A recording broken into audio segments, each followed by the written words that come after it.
In this video, we're going to be taking a look at representing algebraic relationships in tables and graphs. Now, the essential question will be, how can you use verbal descriptions, tables, and graphs to represent algebraic relationships? You'll need to turn your Go Math book to page 351, get out your math journal, and also a pencil. Now, let's take a look at the Explore activity number 1 on page 351. It says representing algebraic relationships.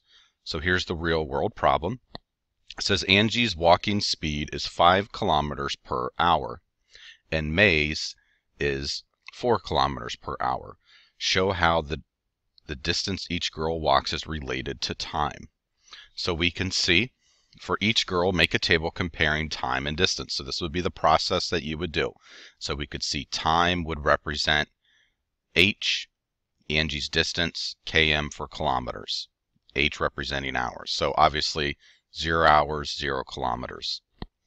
1 hour, 5 kilometers. Why is it 1 hour, 5 kilometers? Because we can see up in the problem, her speed is 5 kilometers per hour. So 1 hour, 5 kilometers. 2 hours, 10 kilometers. So we can see for every hour Angie walks, she travels 5 kilometers. Pretty obvious there. So since we know that, we also know that for 3 hours, she walks 15 kilometers. 4 hours, she walks 20 kilometers. And now let's take a look at May. We know from the problem 4 kilometers per hour, so 0 hours, 0 kilometers. 1 hour, 4 kilometers. 2 hours, 8 kilometers. 3 hours, 12 kilometers. And 4 hours, 16 kilometers. So we can see we're using a table to represent this real-world problem. You can easily see how the time impacts the distance for each of these two girls. So now what we can do, for each girl, make a graph showing her distance y as it depends on time. Now if you remember from previous lessons, the x variable is the independent variable. The y variable is the dependent variable. In other words, distance is dependent upon the time. So from there we can graph our table. So we'll have time as the x-axis, distance as the y-axis. Now from this table we can see we have ordered pairs. So we have 0.00, and we can just plot that point just like that on the graph, and I want you to do that with me. Now, since we have time as 1 and the distance is 5, we have the order pair 1 to 5. So we go over on the x-axis 1, and we can go up on the y-axis 5. We can plot our point right there. And I'm plotting it in between the 4 and the 6 because I can see that there are intervals of 2 on the y-axis. Now I'll go over to my 2. Since I have 2 hours is 10 kilometers, which represents the order pair 2.210. So I go over 2 on the y and go up 10 on the x-axis. I'm sorry, go over 2 on the x and go up on the y. I apologize for that. For 3 hours, 15 kilometers, so I go over 3 on the x and go up 15 on the y.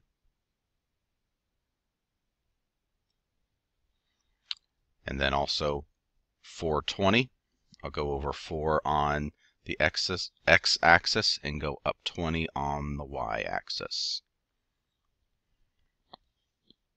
Now what I can do is I can just connect these dots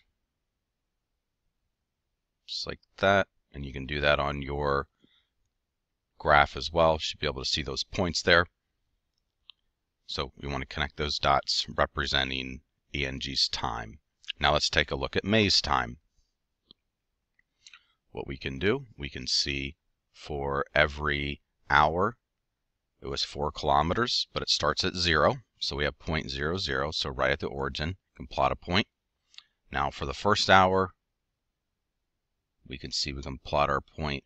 First hour on the x-axis, go up to the 4 on the y-axis. Next, 2 hours 8 kilometers. So go over 2 on the X, go up 8 on the Y axis. Plot your point. 312. So go over 3, and you can go up and be in line with the 12. And then 416, go over 4 on the X, and go up 16 on the Y.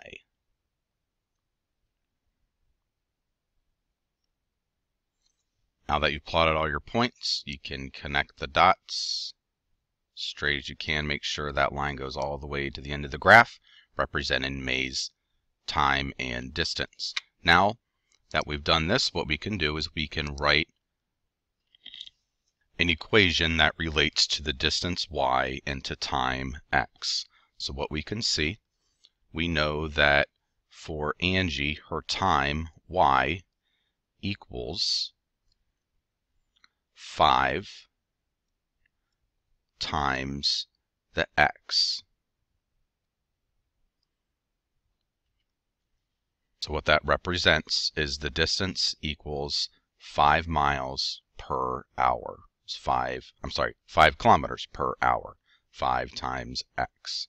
May's equation, so we'll have y, which is the distance,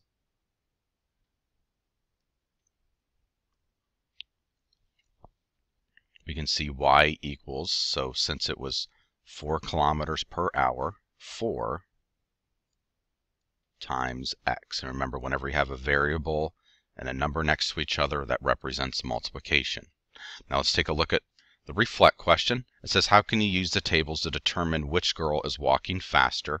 How can you use the graphs? So we can see that we can compare the distances walked after the same amount of time. So you can see after 1 hour, Angie's walked 5 kilometers. After 1 hour, May's walked 4. Even all the way to the 4th hour, Angie's walked 20 kilometers and May's walked 16. How can you compare the graphs? You can compare the steepness of the line. So you can see Angie's line is steeper than May's line. So that's how you can use the tables and also the graphs to determine which girl is walking faster. Now let's turn over to page 352, and we're going to look at writing an equation from a graph. So it says Charisse pays the entrance fee to visit a museum, then buys souvenirs at the gift shop. The graph shows the relationship between the total amount she spends at the museum and the amount she spends at the gift shop. Write an equation to represent the relationship. So the first thing we need to do is we need to read the order pairs from the graph. We can use them to complete a table comparing total spent, which is y, and the amount spent at the gift shop, which is x. And how do we know that? We can see the total amount is on the y-axis. The gift shop amount is on the x-axis. Okay, so you can see there's not any information in here. So what we need to do is we need to take a look at this graph.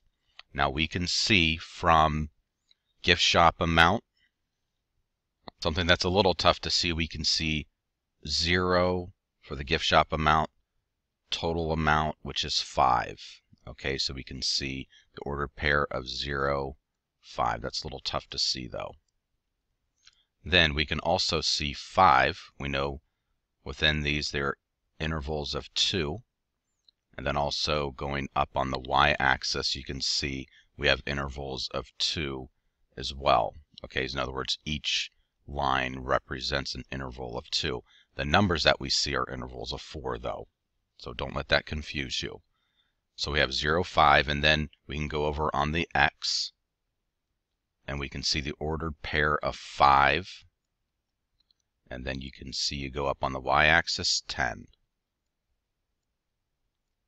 Now you can go on the x-axis, you can go over, which is 10, and you can see 10 is in line with 15 on the y-axis. So we have point 10, 15. And then you can see on the x-axis, we have 15, which is in line with 20 on the y-axis. So we have point 15, 20 being represented.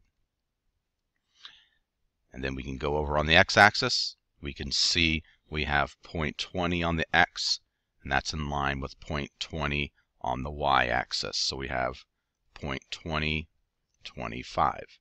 Now, taking all of this information, we can take a look at our table and fill it out pretty easily. So we know gift shop amount is X, total amount is Y on our axis. So we have 0, 5 ordered pair, 5, 10 is our ordered pair, 0.10, 15, so we can see 10 represents gift shop amount, total amount 15. 15 on the X axis for our ordered pair, 20 on the Y axis.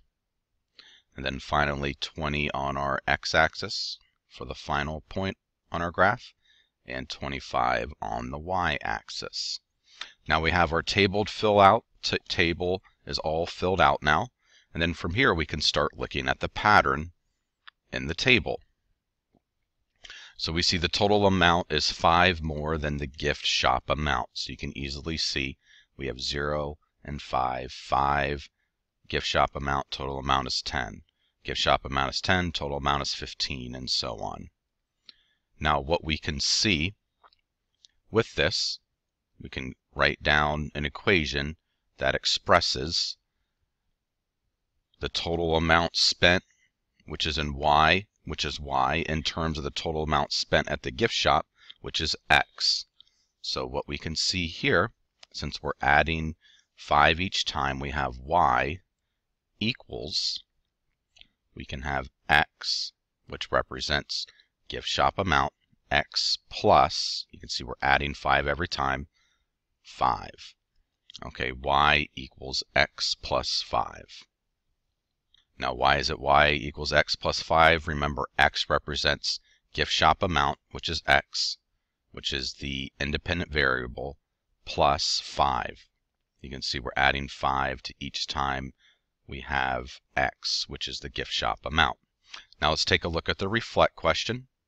It says identify the dependent and independent quantities in this situation.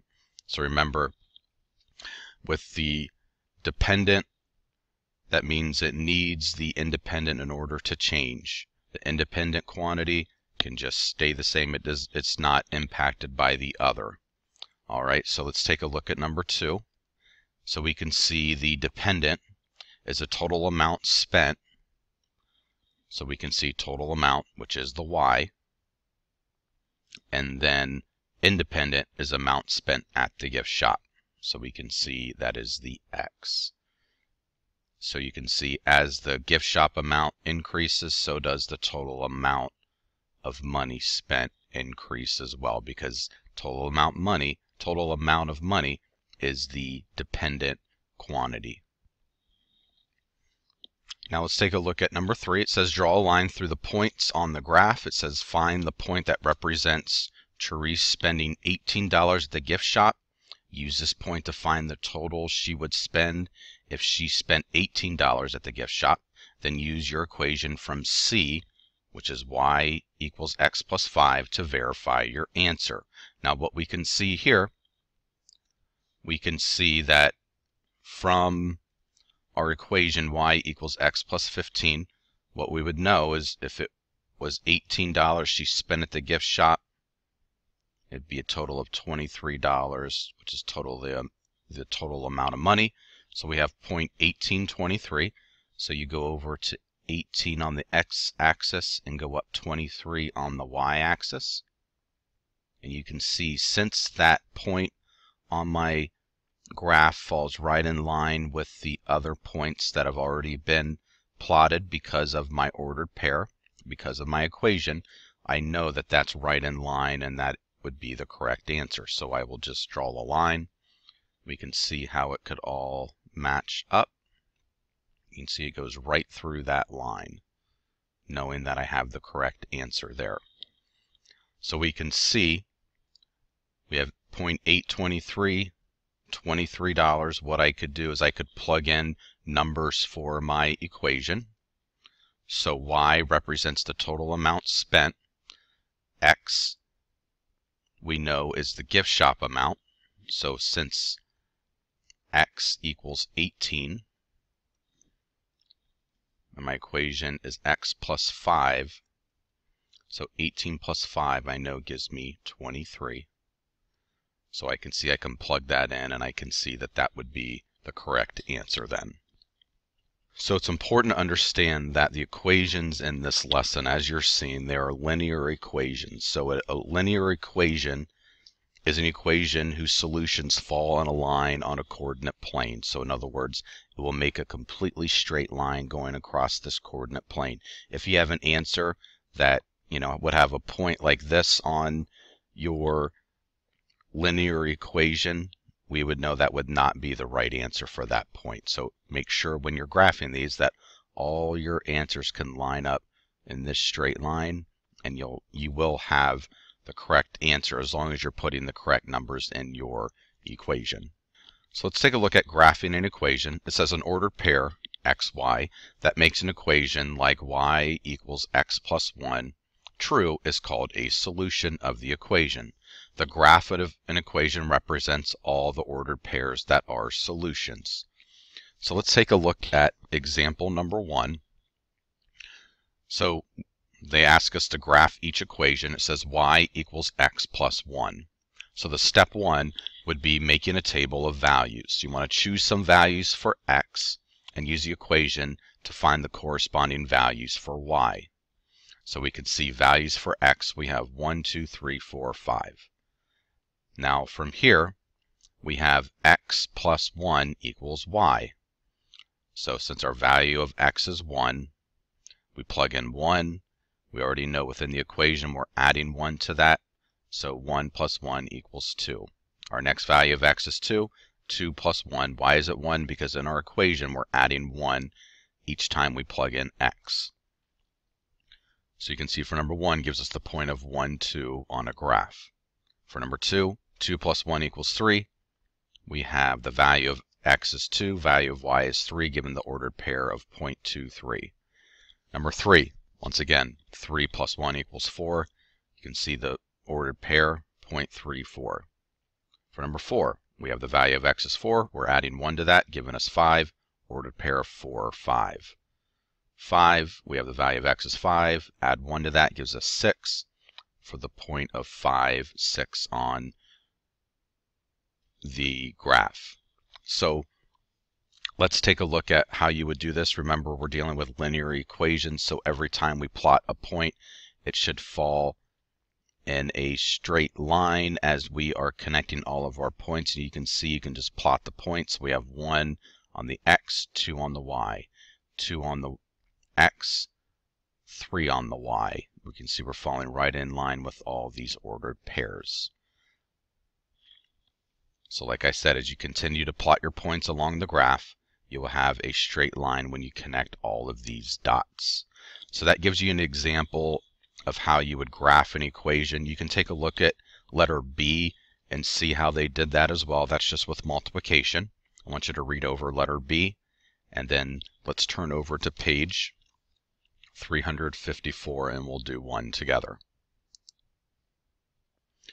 Okay, they're asking us now to graph y equals x plus 2.5. So what we will do is we will first of all want to choose some values for x, and let's do this together. So values for x, what we will do is we'll start out with 0 for x, 1, 2, and 3. So we'll do the x column first, so 0, 1, 2, 3. Now what we'll do is we'll just plug in numbers for x and then add it to 2.5. So we have 0 plus 2.5 equals 2.5. Now why are we adding 2.5? Because we have been given the equation of y equals x plus 2.5. 1, we'll plug in 1 for x. 1 plus 2.5 is 3.5. When we back up here, we also can write the ordered pairs. We're writing these as well. So we have 0 for x, 2.5 for y. Remember, 0 is the value x is the value that you plug in for x, so 0. 2.5 is what y equals. 1 plus 2.5 is 3.5. 1 for the x axis, 3.5 for the y. 2 plus 2.5 is 4.5. 2 for the x axis, 4.5 for the y. 3 plus 2.5 equals 5.5. 3 for the x-axis, 5.5 for the y. Now what we'll need to do is just plot our points on our graph. Make sure that all of your points are in line with the x and the y values on the coordinate grid. And you can see I plotted my points on this graph, and when I connect the dots on this graph, it makes a straight line, knowing that I have the correct answers. Now what I would like you to do is jump down to page 354, number 1 on page 354. I want you to work through that problem, and I would like you to do that independently, and you can work on that now. Okay, so I'd like you to take a look at my answers that I have for number 1. Also, you can see how I graphed those answers, plotted those points on my graph. Make sure they line up with mine as well. Now let's take a look at the essential question check-in at the bottom. It says, how can a table represent an algebraic relationship between two variables? We can see it shows pairs of values that satisfy the relationship. So this concludes the video on representing algebraic relationships in tables and graphs. If you have any questions about this concept, please come and see me.